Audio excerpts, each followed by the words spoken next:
Now today we talk about our debt management issue. And it has become the only topic of the nation.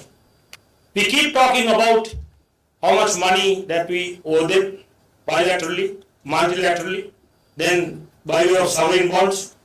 We see this as debt as a big problem.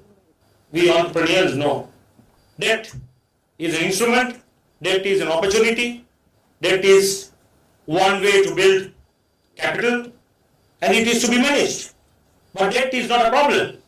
Production could be a problem. Creating value could be a problem.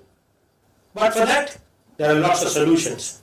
Just to service the debt, if you have to put so much pressure on the human resources of this country, and if we demotivate the most valuable asset of this nation, how do we expect there to be money, there to be value which we can create to even think of servicing these debts? Technically, our discussion should have been today how we could motivate this nation and get these natural resources, as we call, exploit to the maximum and make more and more value so that debt is actually not a problem. In our entrepreneurial business world, we know, when we see this as a problem, what we do is that we try to increase our output. We try to do more, and we try to increase our income. We want to look at our better bottom lines, but here we don't discuss that. Just a simple analogy. If a company thinks that to service the debts you have to sell the assets, if you have to get rid of your human resources, in a simple analogy, how do you ever come out of this issue? You will get into this vicious cycle, and at some point you will lose the battle. This is exactly what's happening in our country.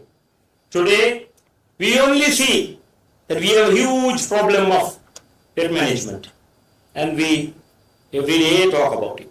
And we put so much pressure, as I said, by way of taxes, by way of cost of living, on the people of this country. And as a result, people have got totally demotivated to a point that they don't think anymore that this country offers a peaceful, happy environment for them to live. And they opt to leave the country. Just like if we put so much pressure on our employees in our day-to-day businesses, they would definitely think this as an option to leave the company. But instead, if you give them a promise, if they show them a path that they can always be successful, they will put more and more effort into what they do.